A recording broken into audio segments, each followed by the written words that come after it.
السلام عليكم ورحمة الله وبركاته. إن الحمد لله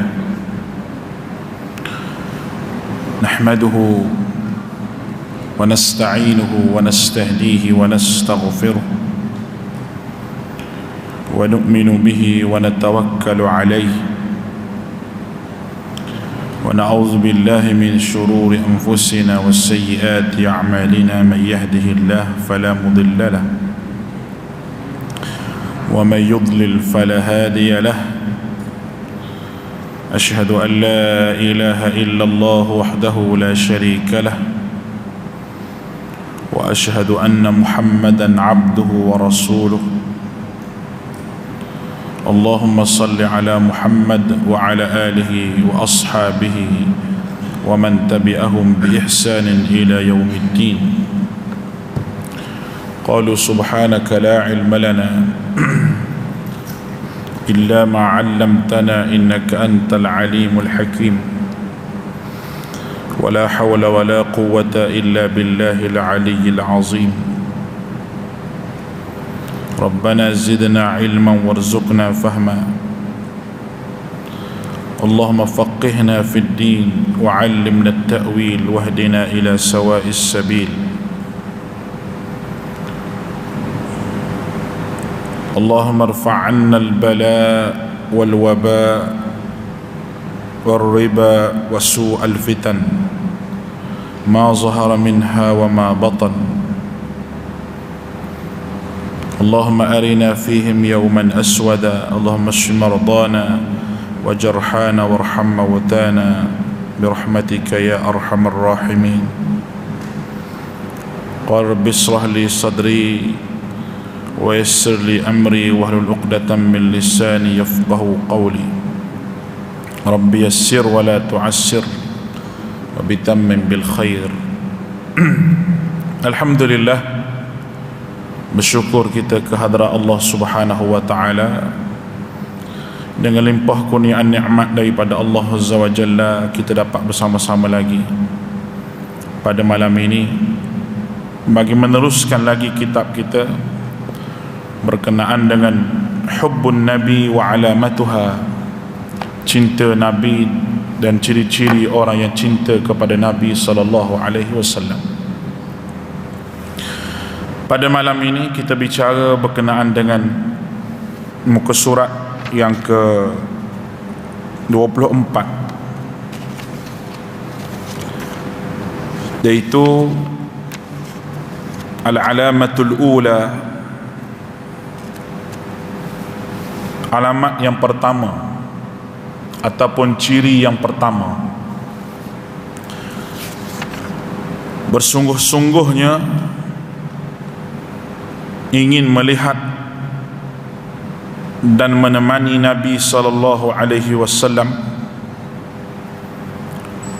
hinggakan kehilangan kedua peluang tersebut terasa lebih berat berbanding kehilangan apa-apa sahaja di dunia ini. Maka dia bawa mari beberapa kisah yang menarik. Terdapat kisah para sahabat Nabi sallallahu alaihi wasallam yang boleh kita ambil pada malam ini, dan terdapat beberapa tambahan lagi berkenaan dengan sahabat-sahabat yang disebutkan dalam riwayat ni. Dan tambahan-tambahan tersebut akan saya listkan dan kita buat photostat supaya tuan-tuan dapat lagi ilmu. Malam ni kita syarah dulu. Muka surat yang ke-24 sudah sedia maklum bahawa impian tertinggi seseorang dan puncak kesukaannya adalah apabila dapat melihat dan menemani orang yang dicintainya. Sesiapa yang mencintai Nabi sallallahu alaihi wasallam pasti akan merasa rindu untuk melihat wajah baginda, bersahabat dengan baginda. serta bersungguh-sungguh mahu menemani baginda di dunia dan di akhirat. Dia sentiasa tertunggu-tunggu dan dia sentiasa tertunggu-tunggu saat kebahagiaan tersebut dengan penuh kerinduan dan tumpuan. Andai ditakdirkan dia harus membuat pilihan antara perkara tersebut dan segala nikmat dunia, nescaya dia akan memilih perkara tersebut. Perkara mana ni? Perkara nak menemani Nabi SAW. Dia merasa gembira jika diberikan kemuliaan memandang wajah yang bercahaya. Dia berasa seronok apabila berpeluang menjadi sahabat baginda. Sebaliknya, dia berasa sedih kerana takut terhalang daripada memandang wajah baginda dan bersahabat dengan baginda. Berpisah dengan baginda pula membuatkannya menangis pilu. Untuk menjelaskan perkara di atas, berikut saya bawakan beberapa situasi menarik yang berlaku kepada golongan yang setuluh ikhlas mencintai baginda Nabi sallallahu alaihi wasallam. Baik. Orang yang mencintai seseorang ni, dia akan rasa bahawa segala tumpuan kasih sayang dia kepada orang yang dicintai. Kita telah sebut sebelum daripada ini, mencintai Nabi sallallahu alaihi wasallam lebih daripada itu lagi. Malahan mendapat pahala yang besar daripada Allah Taala kerana ada hubbun Nabi sallallahu alaihi wasallam. Dia kata, andai kata seorang itu diberi pilihan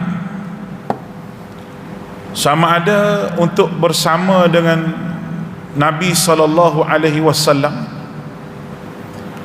ataupun bersama dengan perkara lain, maka dia akan memilih untuk bersama dengan Nabi sallallahu alaihi wasallam. Dan bagaimana generasi yang akan disebutkan sebentar lagi, mereka tak sanggup nak berpisah dengan Nabi. Mereka tak sanggup nak berenggang dengan Nabi sallallahu alaihi wasallam walaupun seketika, dan menyebabkan kerinduan dan kecintaan kepada Nabi yang ada pada jiwa mereka tidak dapat dipadam sama sekali. Kerana itulah kerinduan yang hakiki yang diletakkan oleh Allah dalam jiwa para sahabat. Allahu Akbar. Mulianya sahabat ni, mulianya dia. Kalau kita letak pada kita, kita menangis di atas perginya orang yang kita kasih, orang yang kita sayang. Sampai bila kita nak menangis? Bila kita tanya begitu, orang yang kita kasih, orang yang kita sayang ni ada ganti dan ada teman yang akan duduk di tempat orang yang kita sayang. Tapi bagi sahabat Nabi sallallahu alaihi wasallam, tidak ada tempat yang boleh duduk di tempat Nabi sallallahu alaihi wasallam. Kerana kasih sayang kepada Nabi adalah syariat Allah. Kalau lepas daripada itu pun khalifah-khalifah yang memerintah, sahabat sayang juga, tapi hidup dengan Nabi mereka penuh lagi kasih sayang mereka, tidak dapat dibandingkan dengan kasih sayang mereka kepada sahabat lepas pada Nabi. Kerana kasih sayang kepada Nabi dipupuk dengan rasa kecintaan yang betul-betul kepada apa yang Nabi tinggalkan. Itu situasi para sahabat. Bagaimana dengan situasi kita? Ya umat di akhir zaman yang tidak pernah melihat wajah Nabi, yang tak pernah tengok muka Nabi, yang tak pernah bersalam dengan Nabi, yang tak pernah mimpi jumpa Nabi sallallahu alaihi wasallam. Nah, cuba kita fikir, ada ataupun tidak secebis kasih sayang kita kepada Rasulullah dalam hati kita ni? Hubbun Nabi yang kita sebut ni ada ataupun tidak? Sikit pun tak apa dah dalam hati kita. Kita tengok orang yang di luar sana, ramai mereka yang tidak kasih kepada Nabi. Ramai. Nak kasih pada Nabi macam mana? Sunnah Nabi pun orang lawat. Apa yang Nabi buat dia pun tak ikut, apa yang Nabi kata pun dia tak dengar. Adakah itu tanda kasih dan sayang kepada seseorang yang digelarkan, awak kekasih saya? Bila awak kekasih saya mesti ikut cakap awak, saya mesti berkorban apa saja untuk awak sebab awak kekasih. Tapi orang tak sanggup nak berkorban untuk Nabi SAW. Sahabat telah tunjuk kepada kita bahawa mereka sanggup apa saja untuk Nabi. Mereka dah tunjuk depan mata kita bahawa mereka sanggup apa sahaja untuk baginda Nabi SAW. Kita bagaimana, tuan-tuan? Kita kena tanya diri kita, adakah kita tak sanggup meletakkan Nabi di hadapan dalam apa sahaja perkara yang kita buat, sehingga ada orang yang sanggup nak lawan sunnah Nabi SAW, sanggup menjadi penunggang agama, penjual agama dan sebagainya? Tak takut ke apa yang dimurkai oleh Allah? Ataupun tidak takut ke di hari akhirat orang ini tidak diakui sebagai umat Nabi SAW? Hadis Nabi banyak sebut, walaysa minni wa raslu minhu. Jangan harap aku nak mengaku walaysa minni, mereka bukan daripada kalangan aku, wa raslu minhu, dan aku bukan rasul mereka. Bagaimana? Tidakkah mereka takut dengan ancaman neraka yang disebut oleh Allah bagi orang yang menukar ataupun orang yang cuba mengkadziba alayya, mereka yang mendustai Nabi, mendustaiku, kata Nabi. Nabi memang tempah neraka siap untuk orang yang mendustai dia. Allahu Akbar. Baik, kita tengok kisah yang pertama. Baka as-siddiq, baka'u as-siddiq farhan inda idrakis sahabat fil hijrah. Tangisan gembira Abu Bakar Siddiq apabila menjadi sahabat baginda ketika hijrah. Imam Bukhari meriwayatkan daripada isteri Nabi Aisyah radhiyallahu anha, ummahatil mu'minin. Beliau berkata, pada suatu siang yang panas terik, ketika kami sedang duduk di rumah Abu Bakar radhiyallahu anhu, tiba-tiba ada orang berkata kepada Abu Bakar, itu Rasulullah sallallahu alaihi wasallam sedang berjalan dengan kain menutupi kepala baginda. Nabi pakai begitu, tutup kepala.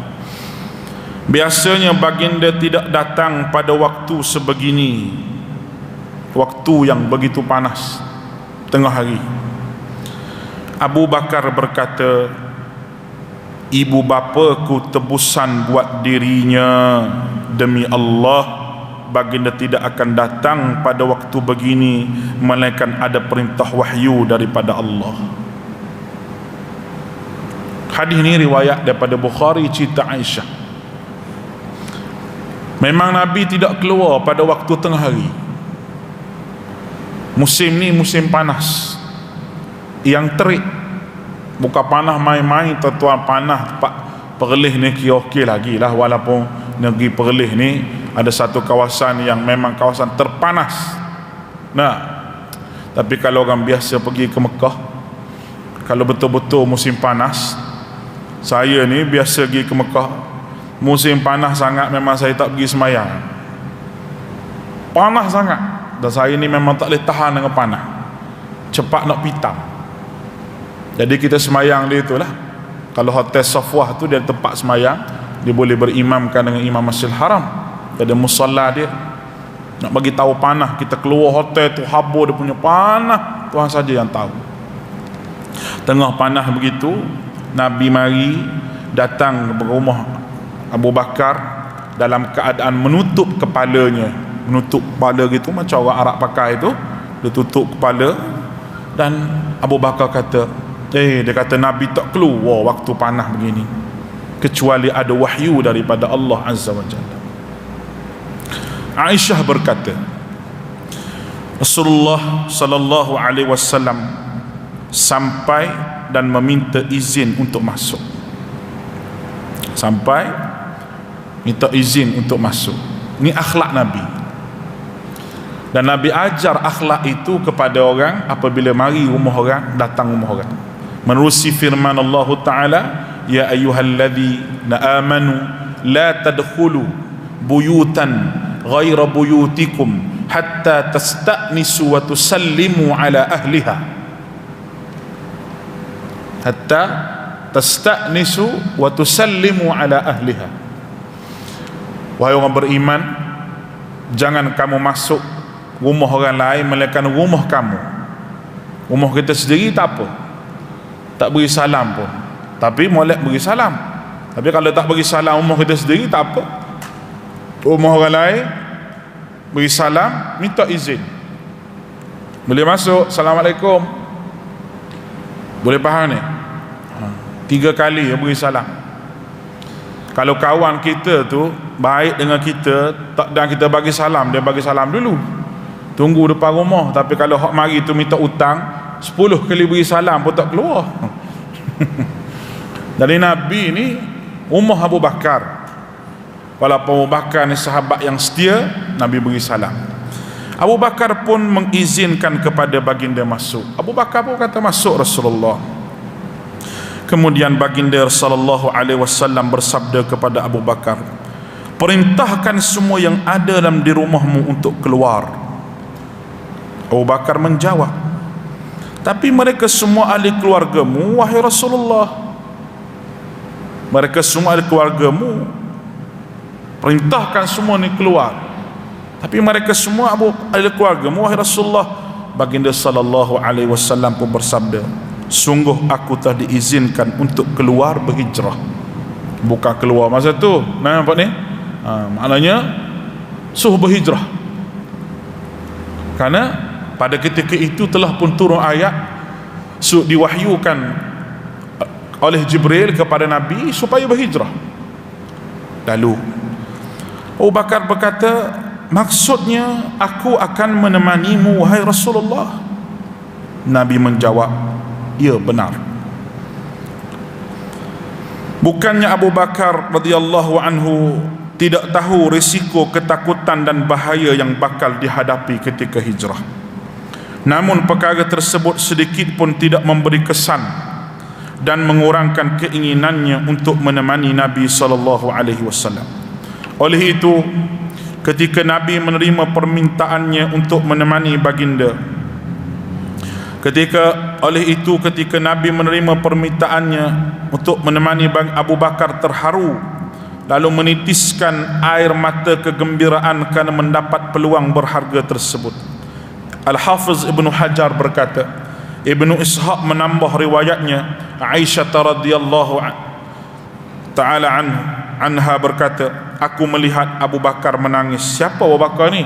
Ayah dia, ayah Aisyah. Aku melihat Abu Bakar menangis, sedangkan aku tidak terfikir akan ada yang menangis kegembiraan kerana hal tersebut. Baik, yang pertama dia bawa cerita Abu Bakar. Kenapa Rasulullah SAW pergi ajak Abu Bakar? Yang pertama, kerana perintah Allah. Dalam riwayat yang lain mengatakan bahawa Abu Bakar tanya Nabi, adakah Allah sebut nama aku? Adakah Allah suruh aku menemani? Nabi kata, ya benar, Allah suruh. Allah menangis terharu dia, bukan menangis takut. Pada ketika itu Nabi menjadi sasaran untuk orang bunuh dia. Rancangan nak bunuh Nabi ini diberitahu oleh Allah sendiri. Cuba tuan-tuan bayang. Tapi cara Allah Ta'ala bagi tahu tu bukan nak menakutkan Nabi, tapi Allah Ta'ala nak suruh Nabi serahkan peristiwa hijrah yang Nabi akan lalui ini kepada dia. Firman Allah, wa idh yamkuru bikal ladzina kafaru liyuthbituk aw yakhrujuk aw yaqtuluk wa yamkuruna wa yamkurallah wallahu khairul makirin. Wa idh yamkuru bik, ketika mana mereka bermusyawarah mengadakan cadangan, wahai Muhammad, Allah Ta'ala dedahkan keputusan rasmi musyawarah, yang mana puak-puak Abu Jahal duduk musyawarah musyrikin Mekah pada ketika itu. Mereka bermusyawarah untuk liyuthbituk, untuk memenjarakan kamu, aw yakhrujuk, ataupun untuk menghalau kamu keluar daripada Mekah ini, aw yaqtuluk, ataupun untuk membunuh kamu wahai Muhammad. Tapi kamu kena ingat satu perkara, wa yamkuru bikal ladzina kafaru liyuthbituka aw yakhrujuka aw yaqtuluk wa yamkuruna wa yamkurullah. Mereka bermusyawarah nak tipu daya, tapi aku juga mempunyai tipu daya aku, iaitu aku juga mempunyai rancangan. Wallahu khairul makirin, dan perancangan aku sebaik-baik perancangan. Maknanya Nabi disuruh oleh Allah Subhanahu wa Ta'ala pergi berjumpa dengan Abu Bakar, minta Abu Bakar menemani baginda dalam peristiwa hijrah, adalah aturan daripada Allah Azza wa Jalla. Ini yang menyebabkan menangisnya Abu Bakar radhiyallahu an dalam peristiwa ini. Kita letaklah kalau kita duduk di tempat Abu Bakar ini macam mana, betapa gembiranya hati, kerana diarah oleh Allah Subhanahu wa Ta'ala, disebut oleh Allah Subhanahu wa Ta'ala. Allahu Akbar. Saya tak boleh bayang bagaimana Abu Bakar ini. Baik, kita tambah sikit. Abu Bakar ini digelar sebagai As-Siddiq. As-Siddiq. Sebab apa? Sebab dia akan membenarkan segala perkataan Nabi SAW. Sahabat lain pun membenarkan juga, tapi keimanan yang ada pada Abu Bakar itu luar biasa. Bagaimana kita tahu dalam peristiwa Isra dan Mi'raj, Abu Bakar, musyrikin Mekah mari beritahu kepada dia, Muhammad cerita naik ke langit begini. Dia tak dengar sendiri daripada Nabi. Dia bukan dengar sendiri dari telinga dia pada Nabi, tapi dia, orang kata Nabi kata begitu. Dia kata, kalau Muhammad yang kamu kata cerita ni mari daripada mulut Muhammad, kalau kamu cerita lebih daripada naik ke langit pun aku percaya lagi, sebab keluar daripada mulut Muhammad. Sebab itu Abu Bakar digelar sebagai As-Siddiq. Contoh ayat Quran lagi, walladzi jaa bis-sidqi was-saddaqa bih ulaika humul muttaqun. Surah Az-Zumar. Dan orang yang membawa kebenaran Muhammad dan membenarkannya, mereka itulah orang yang bertakwa. Masyhur di kalangan ahli tafsir, yang dimaksudkan dengan membawa kebenaran adalah Rasulullah sallallahu alaihi wasallam, dan membenarkan kebenaran itu adalah Abu Bakar radhiyallahu anhu. Disebut oleh At-Tabari dengan sanadnya bersambung sampai kepada Ali radhiyallahu anhu. Itu Yang pertama, maknanya Abu Bakar dipuji oleh Allah. Hebat lagi, beberapa hal yang mulia terkumpul pada diri Abu Bakar. Kalau kita tengok, disebut daripada hadis yang sahih, Rasulullah SAW berkata kepada ramai para sahabatnya, man asbaha minkum yauma sa'iman. Pertama, siapa di antara kamu semua puasa pada hari ini?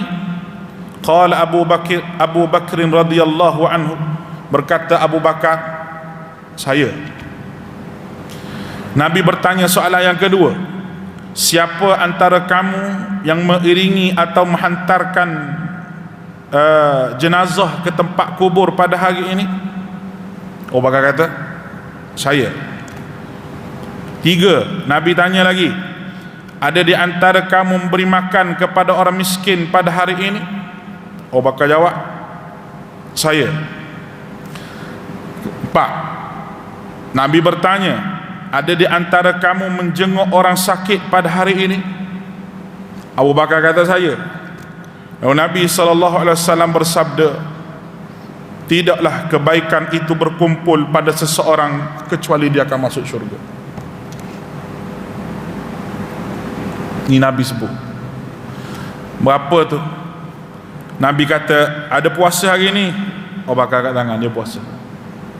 Ada orang iring jenazah hari ni, hantar ke perkuburan, sembahyang, maknanya lepas tu hantar ke dapat 2 qiraat. Nah, saya Rasulullah.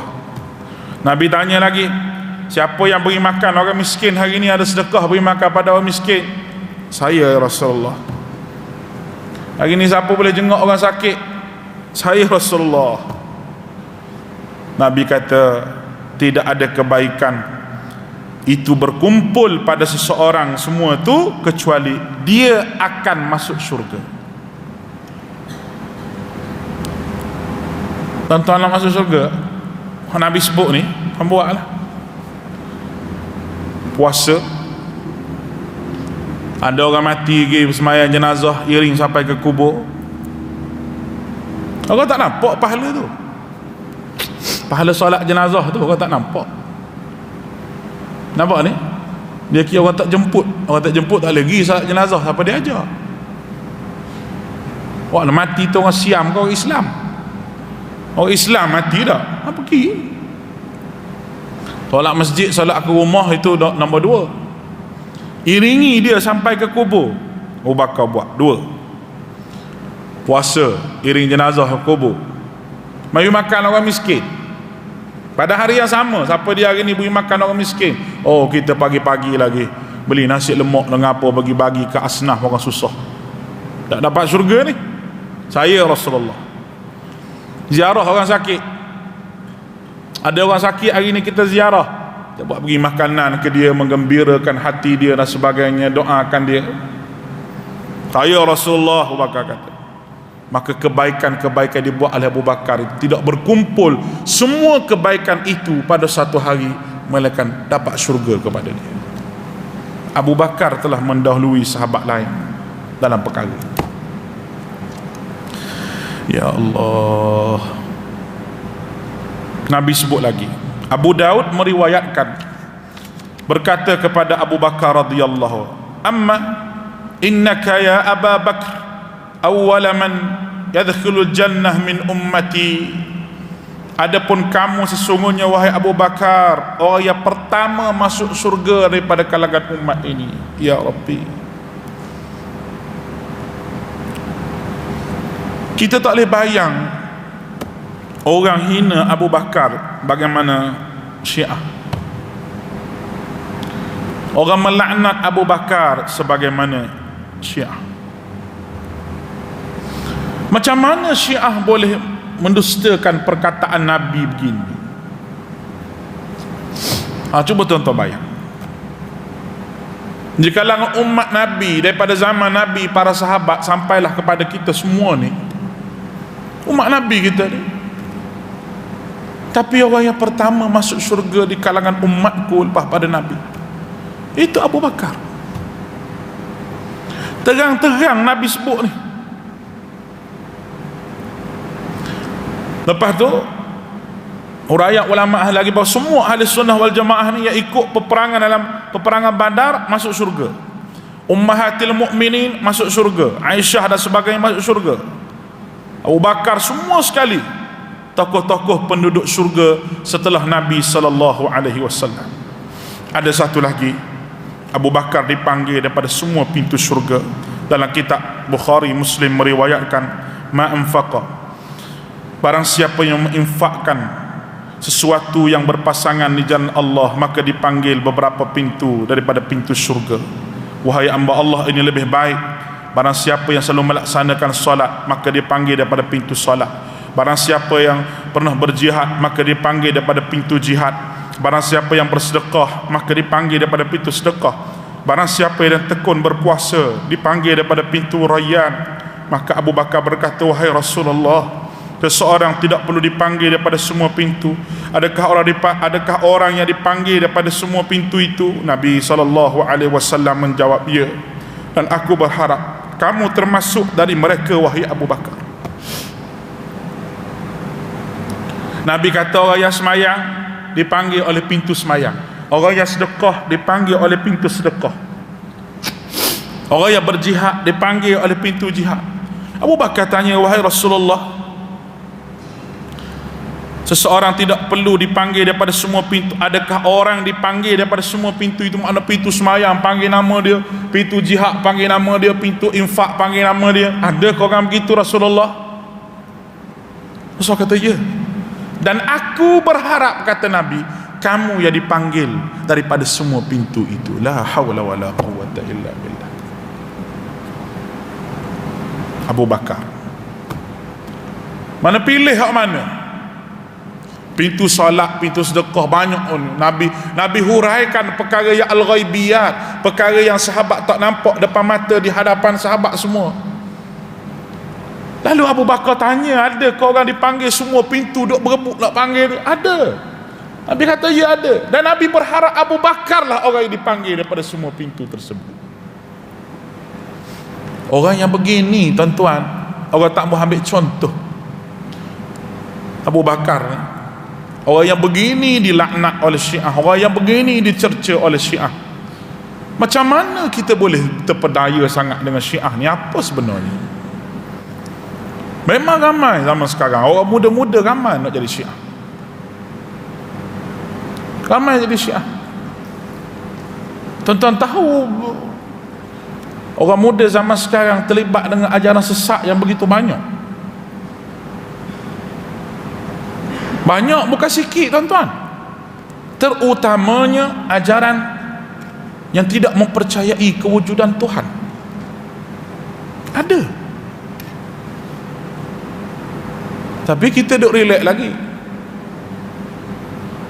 Ada gerakan-gerakan sahabat-sahabat kita yang buat gerakan dakwah pada golongan muda yang begini. Mereka yang maklumkan kepada saya, tunjuk angka sekalian-sekalian, ada orang muda yang tak percaya adanya Allah Ta'ala, tak percaya wujudnya syurga neraka, tak percaya pada Nabi SAW. Mungkin tempat kita tak ada, tapi di luar sana serangan ini begitu hebat. Baik, itu berkenaan dengan Abu Bakar. Dan kalau kita baca, banyak lagi keistimewaan yang disebut dalam hadis berkenaan dengan Abu Bakar ni. Boleh saya katakan terbanyak. Di antaranya Nabi SAW sebut, riwayat daripada Ibnu Umar, Nabi SAW sebut, kami para sahabat pernah menilai orang terbaik di zaman Nabi, maka kami dapatkan yang terbaiklah Abu Bakar, kemudian Umar radhiyallahu anhu, kemudian Utsman bin Affan radhiyallahu anhu. Mudah-mudahan Allah meridai mereka semua.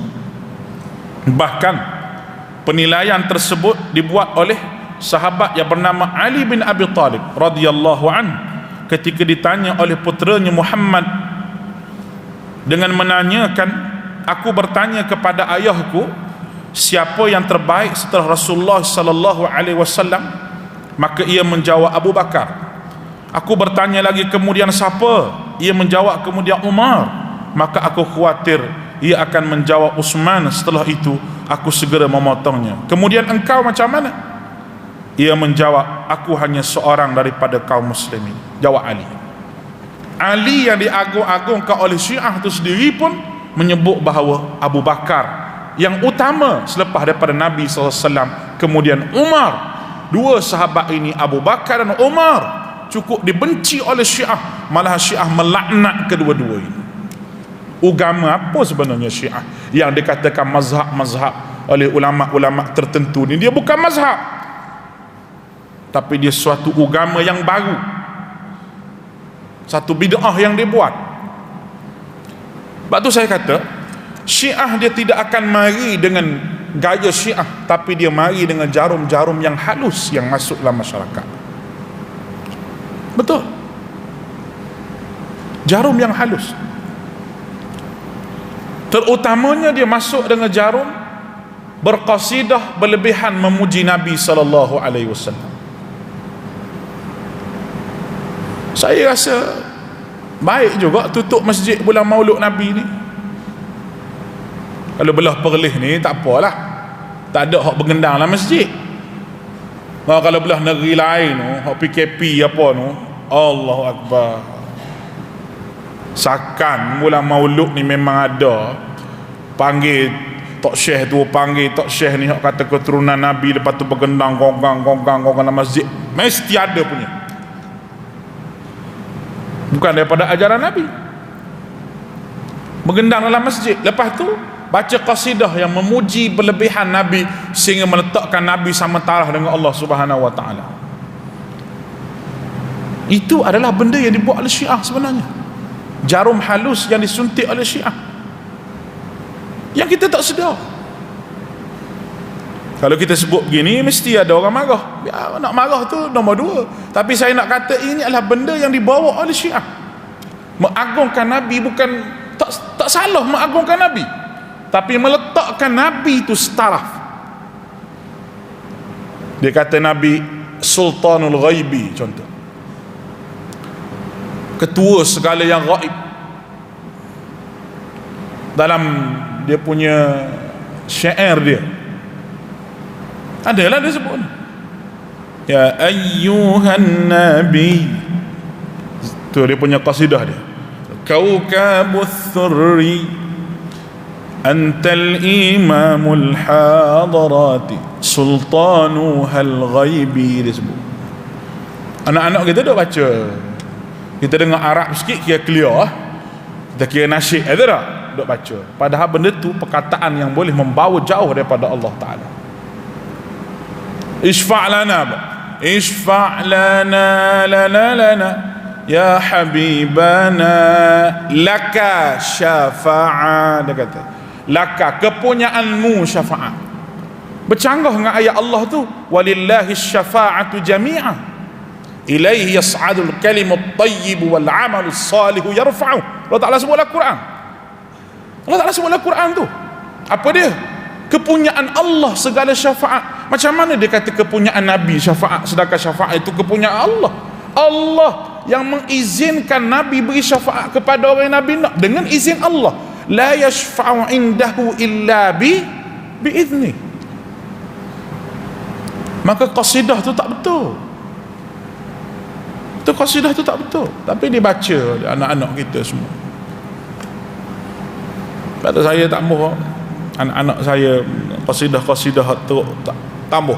Kalau qasidah yang betul-betul puji Nabi ada, Mustafa Mustafa memba'u lis-safa sayyidul anbiya, ada tu orang panggil qasidah yang puji Nabi. Tala'al badru alaina min saniyatil wada wajaba syukru alaina mada'a lillahi da. Qasidah puji Nabi tak apa.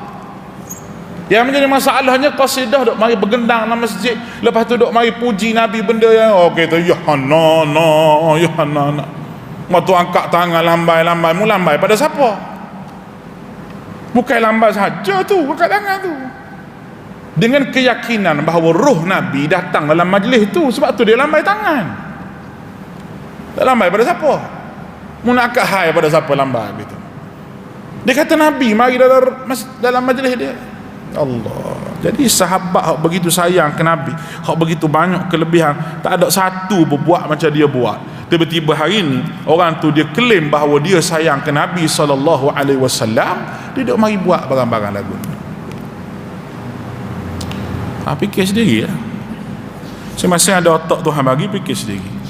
Baik, kita baca satu lagi. Satu lagi berkenaan dengan Abu Bakar.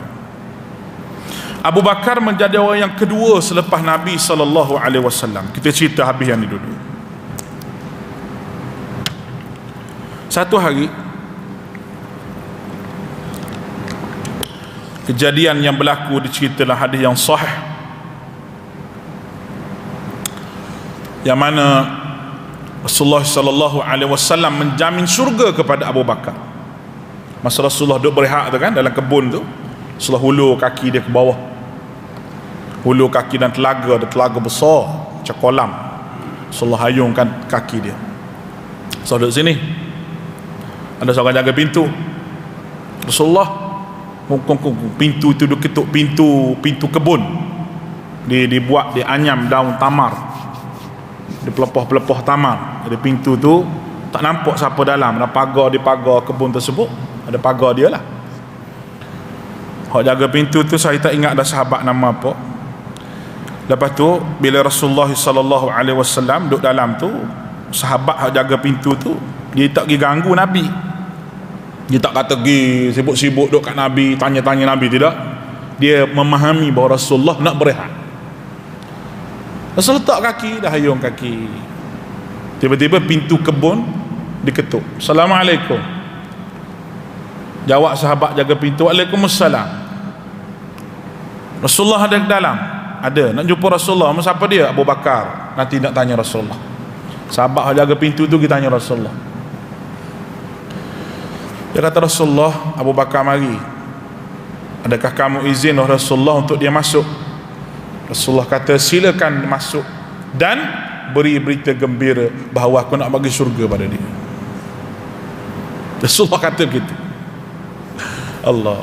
Sahabat yang jaga pintu ni tak ada nak kata, oh dia seorang manaci, kita nak juga lah. Sahabat bukan jenis gitu.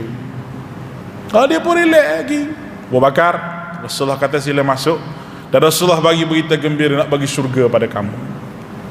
Masa Abu Bakar masuk tak ada kata tengok syurga, tak ada. Dia bukan jenis sahabat begitu.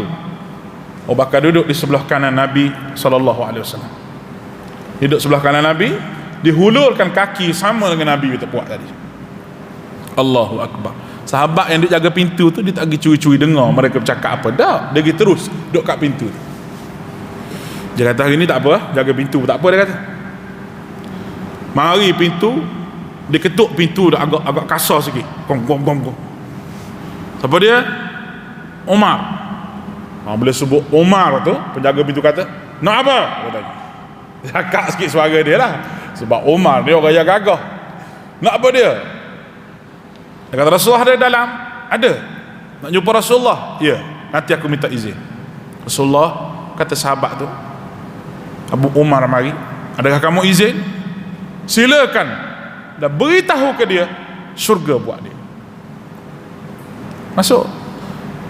Umar masuk, duduk sebelah kiri Nabi, pun dihulurkan kaki sama juga. Mari Uthman ibn Affan. Dia ketuk pintu. Siapa dia? Uthman. Kawan tu kita tanya Nabi. Nabi jawab. Nabi kata, Waalaikumsalam. Suruh Uthman masuk, beritahu ke dia syurga buat dia, tetapi fitnah akan melanda pada diri dia. Nabi sebut gitu. Uthman bin Affan mari duduk di hadapan di antara tiga orang sahabat ini. Mengikut riwayat katanya, telaga yang tempat duduk tu adalah tempat jatuhnya cincin Rasulullah SAW yang dipakai oleh Uthman bin Affan di zaman dia. Cincin Nabi. Dan lepas pada itulah zaman Uthman tu zaman pergolakan politik yang begitu kuat. Dan bila ulama hurai hadis ni ada yang meletakkan ini merupakan salah satu daripada pengkhabaran berkenaan dengan kedudukan maqam di antara sahabat Nabi ni. Ya, Rasulullah, Abu Bakar, Rasulullah, Abu Bakar, Umar, kan dia sekali tiga tu. Tapi Uthman duduk tempat lain. Dia kiyah dengan Uthman duduk depan tu. Uthman tempat lain. Uthman di bakek tu. Tu ada ulama hurai begitu. Ada yang mengatakan bahawa Rasulullah sebut pada Uthman, fitnah akan melanda kamu. Memang betul. Itu sadaqah Rasulullah, benar perkataan Rasulullah. Zaman Uthman lah ramai orang-orang yang nak lawan kerajaan di bawah pimpinan Uthman, sehingga Uthman dibunuh. Sehingga Uthman orang dakwa dia macam-macam, orang kata dia diambil harta negara, padahal dia memang kaya daripada asal lagi. Ada orang kata dia bagi projek kanak-beranak, macam-macam lah tuduhan pada Uthman. Orang tak puas hati dengan Uthman ibn Affan. Itu ada beberapa riwayat dan mengatakan bahawa cincin Nabi pun jatuh. Bermula daripada situlah pergolakan politik hari demi hari. Masuk zaman Sayyidina Ali lagilah banyak, zaman sahabat lepas daripada tu lagilah banyak pergolakan politik, sampai ke hari ini tak habis pergolakan politik umat Islam. Kau nampak tu? Ini merupakan fitnah yang besar yang Allah Ta'ala bui kepada kita semua. Baik, untuk akhirnya, Abu Bakar orang yang paling dicintai oleh Nabi SAW. Kisah yang kedua, kegembiraan orang Ansar tu kita baca sekali lagi. Abu Bakar dicintai. Hadisnya mana? Amr bin al-As radhiyallahu anhu untuk memimpin pasukan. Maka dia pun menghampiri Nabi SAW dan bertanya. Ketika Rasulullah SAW mengutuskan, menugaskan sahabat Al-Amr bin al-As memimpin pasukan, lalu dia pun hampir pada Nabi SAW dan bertanya, Ayyun nasi ahabbu ilaik, siapakah orang yang engkau cintai? Beliau menjawab, Aisyah. Kata Nabi, aku bertanya, maksudku dari kaum lelaki lah, dari kaum lelaki. Nabi jawab, ayahnya Abu Bakar. Aku bertanya lagi, kemudian siapa? Nabi jawab, Umar bin Khattab. Kemudian beliau bersabda menyebut beberapa orang yang dicintainya. Ada beberapa orang lagi Nabi sebut. Amr tanya dia, siapa hak mau paling sayang? Aisyah, isteri dia lah. Tak, Amr kata maksud aku daripada sahabat-sahabat ni ayahnya Abu Bakar. Bermakna Abu Bakar yang Nabi paling cintai. Orang lain pun Nabi sayang juga. Sahabat ada dengki. Weh, kalau orang Melayu sihir dah ni. Sihir lah, hantar jin lah, macam-macam dah. Atau perang orang Melayu. Sahabat tidak. Sebab masing-masing mempunyai kedudukan. Mendudukan di sisi Nabi SAW.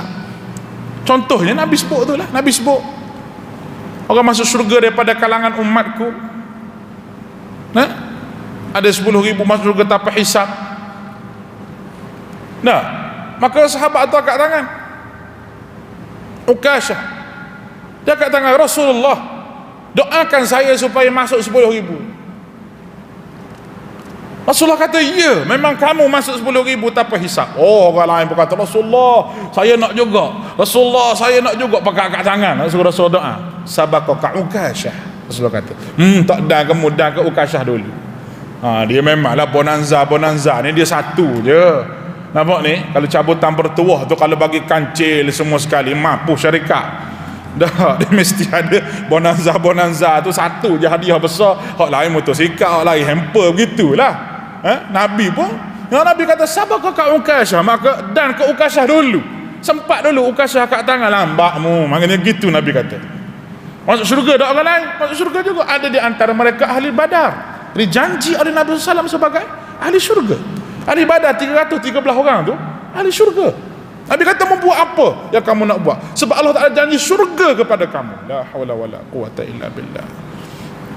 Tapi kan, sahabat ni janji ahli syurga pun tetap berada dalam keadaan beramal untuk Allah Subhanahu wa taala. Wallahu alam. Insya-Allah kita sambung kisah yang kedua pada kuliah kita sekali lagi, itu kegembiraan orang Ansar ketika ketibaan baginda di Madinah. Kita boleh tengok bagaimana gembiranya, sayangnya orang Ansar kepada Nabi sallallahu alaihi wasallam. Aqulu qawli hadza wa astaghfirullahal azim li wa lakum wa ufawwidu amri ila Allah innallaha basirun bil ibad. Assalamualaikum warahmatullahi wabarakatuh.